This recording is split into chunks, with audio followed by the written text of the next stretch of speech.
उस दिन परेश शाम को 8 बजे ऑफिस से थक हार कर घर लौटा था। हाल ही में उसके ऑफिस को एक नया टेंडर मिलने की वजह से वर्कलोड काफी बढ़ गया था। सुबह से लेकर शाम तक फाइलें ढूंढते ढूंढते वह परेशान हो चुका था। जैसे ही वह घर के दरवाजे तक पहुंचा, उसकी नजर अपने बच्चों पर पड़ी, जो पड़ोस के बच्चों के साथ खेलने में व्यस्त थे। घर के अंदर जैसे ही कदम रखता है, एक खिलौने की छोटी कार उसके पैरों से टकराकर थोड़ी दूर जाकर रुकती है। सोफे पर सारे कपड़े बिखरे हुए दिखाई दे रहे थे। सुबह जाते वक्त उसने गीला टॉवल सोफे पर जैसे ही छोड़ा था, वह वैसे का वैसे ही उसे नजर आ रहा था। खाना खाने के बाद की झूठी प्लेट वैसे ही डाइनिंग टेबल पर पड़ी हुई थी। हाल का फैन, टीवी, लाइट सब ऑन था।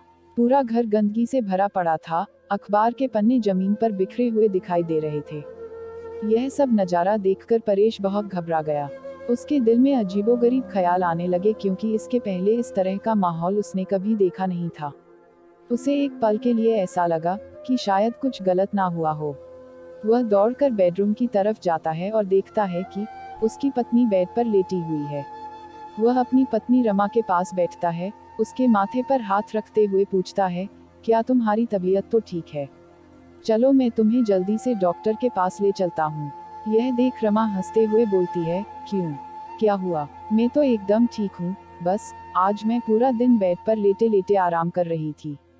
यह सब सुनकर परेश आग बबूला हो जाता है और गुस्से में अपनी पत्नी से कहता है, यह सब क्या तमाशा कर रखा है घर का? सब सामान बिखरा हुआ क्यों है? क्या तुम्हें पता भी है कि यह सब देखकर मैं कितना घबरा गया था? रमा कहती है, कुछ भी तो नहीं हुआ। तुम क्यों इतना घबरा गए हो? तुम ही तो हमेशा मेरी शिकायत करते रहते हो कि मैं रोज बहुत थकी थकी लगती हूँ। देखो, आज जब से तुम ऑफिस गए थे, तब से मैं सिर्फ आराम ही आराम कर रही हूँ, और सच कहूँ तो मैं सचमुच बहुत फ्रेश महसूस कर रही हूँ। परेश कहता है, लेकिन यह सब क्या है? घर इतना गंदा क्यों है? क्या तुमने आज दिन भर कुछ भी काम नहीं किया? रमा कहती है, नहीं, तुम ही तो हमेशा कहते हो ना कि तुम रोज घर में आराम करती रहती हो। तुम्हें काम ही क्या होता है? क्या तुम्हें अंदाजा भी है कि मुझे दिन भर ऑफिस में कितना सारा काम करना पड़ता है? बॉस की डांट सुननी पड़ती है, कंप्यूटर चलाना पड़ता है, फाइलें ढूंढनी पड़ती है। लेकिन तुम्हें इससे क्या? तुम तो सिर्फ घर पर रहकर आराम करती हो। कुछ देर तक दोनों ही मौन रहते हैं। अब परेश का गुस्सा शांत हो चुका था। उसे अपनी गलती का एहसास हो चुका था। परेश को अपनी गलती का एहसास हो सके, इसीलिए उसकी पत्नी रमा ने आज यह नाटक जानबूझकर किया था, ताकि परेश को पता चल सके कि उसे घर में रहकर कितना काम करना पड़ता है। रमा कहती है, औरत भी दिन भर घर पर सिर्फ आराम नहीं करती, वह भी सुबह से लेकर रात तक काम में बिजी रहती हैं, ताकि गृहस्थी ठीक से चल सके। खाना बनाना, कपड़े धोना, बर्तन धोना, बच्चों को तैयार करना, उनकी पढ़ाई लेना, घर संवारना, सब्जी लाना, घर की साफ सफाई करना, ऐसे अनगिनत काम वह दिन रात, सुबह से लेकर शाम तक, बिना रुके बिना थके, ना कोई शिकायत, ना कोई कंप्लेंट, हमेशा करती रहती है।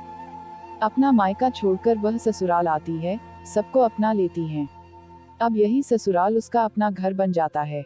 यह सब समझाने के बाद परेश को पहली बार यह एहसास होता है कि उसकी पत्नी भी बहुत सारा काम करती रहती है, लेकिन उसने आज तक एक बार भी परेश से इसके बारे में कोई कंप्लेंट नहीं की थी, जबकि परेश हमेशा उसे यह जताने की कोशिश करता रहता कि उसे ऑफिस में दिन भर कितना काम करना पड़ता है।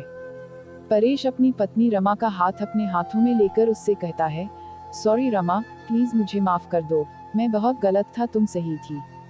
आज तुमने मेरी आंखें खोल दी। आज मुझे समझ आया कि एक औरत कितने सारे काम करती है। एक औरत ही है जो सही मायने में एक घर को संजोए रखती है। हर घर की सच्ची बुनियाद सिर्फ एक औरत ही है। वह अगर चाहे तो किसी भी घर को एक स्वर्ग बना सकती है, और चाहे तो एक नर्क। थैंक्स, मेरी दुनिया में आने के लिए और मेरी जिंदगी खुशहाल करने के लिए। मैं भगवान से हमेशा यही प्रार्थना करूंगा कि मुझे हर जन्म में तुम्हें ही मेरी पत्नी के रूप में दे। यह सुनकर रमा शर्मा जाती हैं और बड़े प्यार से अपने पति से कहती है, बस बस, बहुत हो चुका, अब चलो, बहुत बातें हो गई, अब हाथ मुंह धो लो, मैं तुम्हारे लिए खाना बनाती हूँ। और यह कहकर दोनों अपने अपने काम के लिए चल पड़े। दोस्तों, अगर यह कहानी आपको पसंद आती है तो चैनल को सब्सक्राइब कीजिए और बेल आइकॉन को दबाइए, ताकि हमारी आगे आने वाली वीडियो की नोटिफिकेशन आपको जल्द से जल्द मिल सके। और हाँ दोस्तों, इस वीडियो